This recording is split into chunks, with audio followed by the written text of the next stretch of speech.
हर वो शब्द जिसका निर्माण हुआ है उसका अस्तित्व भी है, मेरा ऐसा मानना है। नमस्कार दोस्तों, मेरा नाम है गुंजन मेहरा।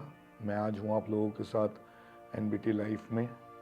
आई am a paranormal expert and an astrologer and serving humanity for past 20 years, more than 20 years. तो जैसा कि मैंने अभी कहा कि मेरा मानना है कि हर वो शब्द जिसका निर्माण हुआ है उसका अस्तित्व भी है। अस्तित्व से मेरा मतलब ये है कि अगर आपको लगता है कि कोई चीज़ ईश्वर है, तो ईश्वर का अपोजिट भी इसी दुनिया में, इसी सृष्टि में एग्जिस्ट करता है। अच्छाई बुराई के साथ, खराब अच्छे के साथ, दिन रात के साथ, हर शब्द अपने पूरक के साथ इस दुनिया में आया है। हर चीज़ अपने पूरक के साथ इस दुनिया में आई है। तो आज जब हम बात कर रहे हैं पैरानॉर्मल एनर्जीज़ के विषय में, तो क्या होती हैं पैरानॉर्मल एनर्जीज़ और कैसे उनका एक आम आदमी की ज़िंदगी पे डे टू डे इम्पैक्ट आता है। बहुत बहुत मुश्किल लगता है हमें ये जानना कि ये शब्द बहुत बड़ा है, क्या है, ऐसा क्या होता है, और बहुत सरलता से ये हमारी ज़िंदगी में अंदर आ जाती है। सपोज़ आप अचानक से आपके घर का कोई सदस्य अलग तरीके से बिहेव करने लगता है, या वो अलग तरीके की बातें करने लगता है, या उसको कुछ ऐसे एक्सपीरियंसेस होते हैं जिनको हम बहुत नॉर्मल ज़िंदगी के नज़रिए से नहीं देखते। जैसे सपोज़ आपके यहाँ घर का कोई बच्चा है और वो बहुत खेलता है, बहुत कूदता है, हर समय हंसता बोलता रहता है, और अचानक से वो शांत हो जाता है, वो अलग तरीके से बिहेव करने लगता है, या वो आपसे कहता है कि आई एम फीलिंग समवन, मैं किसी को महसूस कर रहा हूँ, या कोई आया था, या घर में कोई और है, या मुझे कुछ दिख रहा है। कभी कभी हम इन बातों को इग्नोर करते हैं। मुझे लगता है ठीक है, आजकल की दौड़ भाग की ज़िंदगी में कभी कभी बच्चे ज़्यादा सोचते हैं, या जितना कंटेंट हमें बाहर देखने को मिलता है उसकी वजह से ऐसा होता भी हो, परंतु हमेशा ऐसा नहीं होता, क्योंकि इसी दुनिया में वो सब सुपर नेचुरल नेगेटिव एनर्जीज भी एग्जिस्ट करती हैं जिन्हें हम पैरानॉर्मल एनर्जीज के रूप में जानते हैं।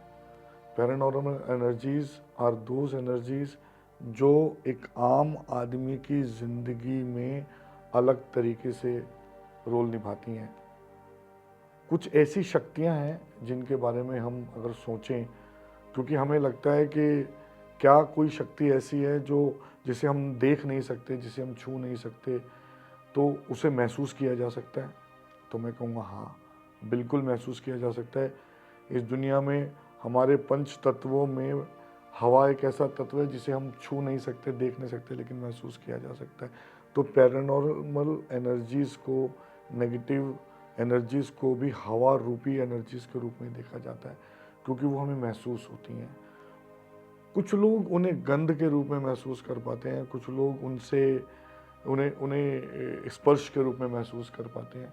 जैसे कई बार आप अपने घर में, और कुछ आप किसी ने आपसे कहा कि कोई चीज़ यहाँ से पास होकर गई, अभी आपको ऐसा रियलाइज़ हुआ है, और ऐसा चलो एक बार दो बार अगर आप इसे कोई कोइंसिडेंस या कोई इत्तेफाक, या आप सोचें कि ठीक है ऐसा सिर्फ एक इल्यूज़न है, लेकिन अगर भ्रम है तो वो एक बार होगा, दो बार होगा। अगर बार बार आपके घर में आपको कोई ऐसी चीज़ महसूस हो रही है, तो इसका मतलब वो एक पैरानॉर्मल एनर्जी की प्रेजेंस को दिखा रहा है।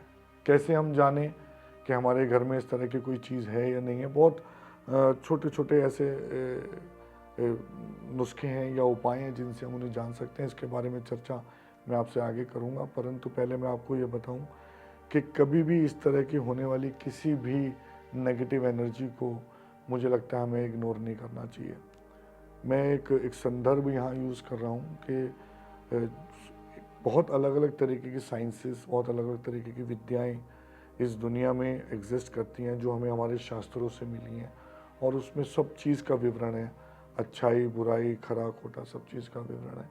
तो अगर मैं एक छोटा सा आपको एग्जांपल देता हूँ, एक एक एक केस स्टडी है मेरी। एक बहुत छोटी सी कहानी है। एक लड़की थी, स्कूल जाती थी, मात्र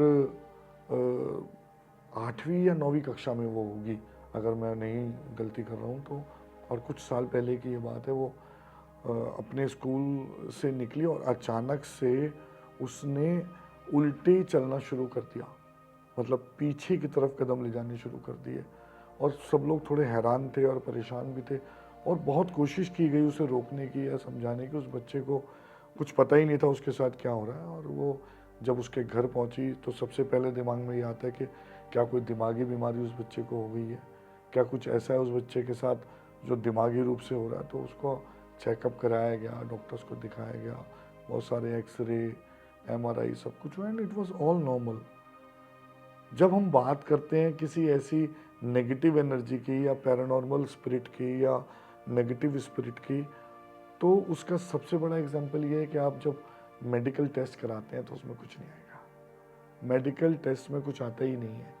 मेडिकल टेस्ट सारे क्लियर थे उस बच्चे के, और उसके पेरेंट्स बहुत दिन तक, काफ़ी दिन तक परेशान रहे। अलग अलग तरीके से उन्होंने उसका इलाज कराने की कोशिश की, और अंत में जब उसको देखा और उसको पता किया, जब उसको हमने अपनी विद्याओं के, अपने साइंस के आधार पर उसको जांचने की कोशिश की, तो पता लगा उसके साथ एक पैरानॉर्मल स्पिरिट थी जो एक्चुअली में उसको उल्टा चलाने के लिए उल्टा चला रही थी, या उससे वो एक्टिविटीज़ करा रही थी जो शायद वो खुद से ना करना चाहे। और फिर बहुत मुश्किल से वो ठीक हुई, या जो भी हुआ ईश्वर की कृपा से वो ठीक हो गई।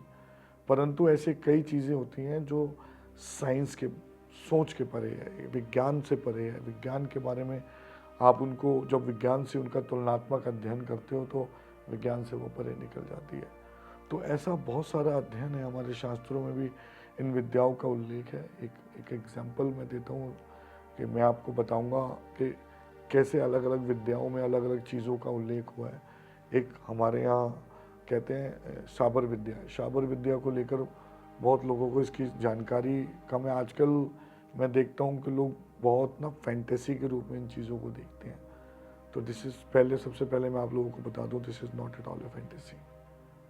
ये कोई ऐसा ज्ञान या ऐसा शास्त्र नहीं है जिसे आप सिर्फ फैंटेसी के रूप में सीखना चाहते हैं, जानना चाहते हैं, या उसके बारे में आप उसको आप कोई इंजॉय करने के या एंटरटेनमेंट के दृष्टिकोण से देखते हैं। जनरली ऐसा नहीं। हज़ारों साल की रिसर्च के बाद ईश्वर की कृपा से हमें कुछ ऐसे ज्ञान और विज्ञान मिले हैं जिनकी बदौलत हम अपने जीवन को अच्छा और बेहतर बना सकते हैं। जब सृष्टि की रचना की गई तो परमपिता परमात्मा श्री ब्रह्मा जी ने सृष्टि का निर्माण किया, और उस सृष्टि का निर्माण करते समय उन्होंने जब माता सरस्वती के साथ इस सृष्टि के निर्माण के विषय में बात की, तो उनका जो अलग अलग जगह जो भी सृष्टि के निर्माण के लिए ज़रूरी है वो चीज़ जब सृष्टि पर आई, तो सबसे पहले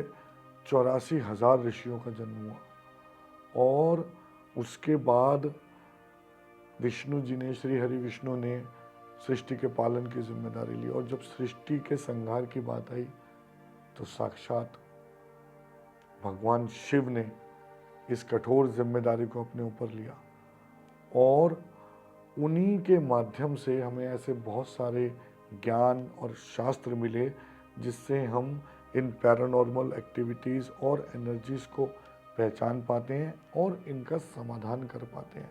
ऐसे बहुत सारी चीज़ें होती हैं इस दुनिया में। देखो, लोग कहते हैं कि भूत, तो भूत क्या है? भूत, आत्मा, प्रेत आत्मा, ये सब चीज़ें नेगेटिव, एक तरह की नेगेटिविटी है, एक तरह का नेगेटिव तत्व है। अगर आप इसको देखो तो अगर मैं ये कह रहा हूँ आत्मा है, आत्मा पर हम विश्वास करें क्योंकि परमात्मा है, तो अगर परम आत्मा है तो दुष्ट आत्मा भी है। सब कुछ इसी सृष्टि में एग्जिस्ट करता है। तो कैसे हम अपनी डे टू डे लाइफ में ये समझें कि क्या हमारे घर में या हमारे आसपास कोई ऐसी पैरानॉर्मल एक्टिविटी या कोई नेगेटिव स्पिरिट है या कोई नेगेटिविटी घर में है। इसके कुछ बहुत साधारण से सिम्टम्स होते हैं। कई बार वो सिम्टम्स हमारे साथ हो रहे होते हैं और हमारे साथ बहुत कुछ नेगेटिव होता है, और हम चाहकर भी ये जान नहीं पाते कि उस नेगेटिविटी का कारण क्या है, वो किस तरीके से नेगेटिव हो रहे हैं, वो क्यों नेगेटिव हो रहे हैं। और अचानक से घर में किसी व्यक्ति का परमानेंटली किसी न किसी एक सदस्य का बिस्तर पर बीमार के रूप में पड़े रहना, या एक एग्जाम्पल होता है कि आपके घर में अगर नल है या कोई भी पानी का टैप है और वो बार बार लीक हो रहा है, आप उसे बार बार ठीक करा रहे हो, एक जगह से लीक हो रहा है तो और दूसरी जगह से आप ठीक करा रहे हो। उसके अलावा एक एग्जांपल है कि इलेक्ट्रिकल इक्विपमेंट्स का बार बार ख़राब होना। मतलब आप सोचते हो कि आज मैंने एक स्विच ठीक कराया है, चलो ठीक है, कल पता लगा आपका फ़ैन चलते चलते बंद हो गया। मेरे पास एक केस स्टडी भी है इसकी। केस स्टडी में क्या हुआ, एक घर में बार बार क्या होता था, हर थोड़े दिन में एक इलेक्ट्रॉनिकल इक्विपमेंट ख़राब हो जाता था। एक नया पंखा उन्होंने लाकर लगाया घर में और वो फर्स्ट क्लास चल रहा, चलते चलते रात हुई और वो बंद हो गया और उसके बाद फिर वो चला ही नहीं। उसके बाद एक इलेक्ट्रॉनिक शॉप पे गया, शॉप पर उसको दिखाया गया और उसमें कोई कमी नहीं थी, वहाँ वो फर्स्ट क्लास चल रहा था। फिर वो वापस घर में आया और वो फिर रात को दिन भर चला और रात में फिर से बंद हो गया। तो ऐसे बहुत सारे एग्जाम्पल हैं जिनमें हम लोग ये पता ही नहीं कर पाते क्या होता है कि नेगेटिविटी कैसे हमारे अराउंड है और हम उसको जज नहीं कर पा रहे। अब उसी नेगेटिविटी में एक और एग्जाम्पल है। सपोज़ आपके घर में तुलसी का पौधा है या कोई अच्छा ऐसा पॉजिटिव एनर्जी वाला प्लांट है और वो अचानक से सूख रहा है, उसके आसपास के सारे पौधे ठीक हैं, सब ठीक चल रहा है, वेदर ठीक है, पानी ठीक है, कोई और रीज़न नहीं है, बस सिर्फ वही आप बार बार लगाते हैं। क्योंकि एक ऐसा था मेरे क्लाइंट के घर में, जब भी वो तुलसी का पौधा लाते थे ना, वो बार बार मुरझा जाता था, हर बार नया लाते थे, हर बार मुरझा जाता था। तो ये सब नेगेटिविटी के सिम्टम्स हैं। घर में बिना किसी रिसोर्स के, अगर आप देख रहे हैं कि छत पर कोई पानी नहीं, आसपास सब ठीक है, उसके बावजूद भी घर में अलग अलग दीवारों पे सीलन आना, और सीलन की जितनी भी आपने इलाज कराया, वो सीलन का ना जाना और ना ही उसका कोई रिसोर्स होना, उसके बावजूद भी अगर वो आता है, तो ये नेगेटिविटी का बहुत बड़ा एक एग्जाम्पल है। बहुत मुमकिन है कि आपके घर में अलग अलग तरह की नेगेटिविटी हो। अच्छा, मैं एक बात और आप लोगों को बता देना चाहता हूँ कि नेगेटिविटी को लेकर लोगों के मन में बहुत अलग अलग विचार है। नेगेटिविटी सिर्फ ये नहीं है कि कोई नेगेटिव स्पिरिट वहाँ मौजूद है या किसी नेगेटिव ऑरा का वहाँ पर विचरण हो रहा है। नेगेटिविटी इज़ ऑल अबाउट, कभी कभी हम किसी से नेगेटिविटी ऑब्जर्व करते हैं और फिर उसको अपने ही घर में डिलीवर कर देते हैं। तो उसका एक एग्जांपल ये है कि हम बेवजह आपस में एक दूसरे से झगड़ते रहते हैं या बेवजह आपस में, घर के आपस के सदस्यों में कोई भी ऐसे समावेश ना होना, आपस में सद्भाव ना होना, बस एक दूसरे को देख के बेवजह गुस्सा आना। और जब आप घर के बाहर निकलता है कोई भी सदस्य, तो सब ठीक रहता है, सब शांत रहता है। घर में आते ही बहुत लो फील करना, नेगेटिव फील करना, ऐसा होता है मन को जैसे हम रोएं बार बार। ऐसा अक्सर होता है कि हम अकेले बैठे हैं या रोएं, या घर के सदस्यों के बीच में हम अकेलापन महसूस करते हैं। ये सब नेगेटिविटी के सिम्टम्स हैं। आई होप आज का जो भी हमारी चर्चा हुई है या जो भी मैंने कंटेंट आज आप लोगों से शेयर किया है, आपको अच्छा लगा होगा। और जैसे कि मेरा मानना है कि एक मेंटोर का, एक गुरु का सबसे बड़ा फ़र्ज़ होता है गाइड करना, मिसगाइड करना नहीं। तो हमारा जो भी उद्देश्य है एनबीटी लाइव के माध्यम से, वो यही है कि हम लोगों को गाइड करें, लोगों को मिथ से दूर करें और सच्चाई के करीब ले जाएं। तो मैं आशा करता हूं कि आपको आज का कंटेंट अच्छा लगा होगा।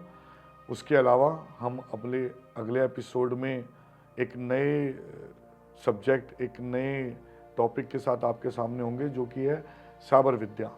साबर विद्या एक बहुत बड़ा गूढ़ ज्ञान है जिसको लेके ज़्यादातर मिसकंसेप्शन है।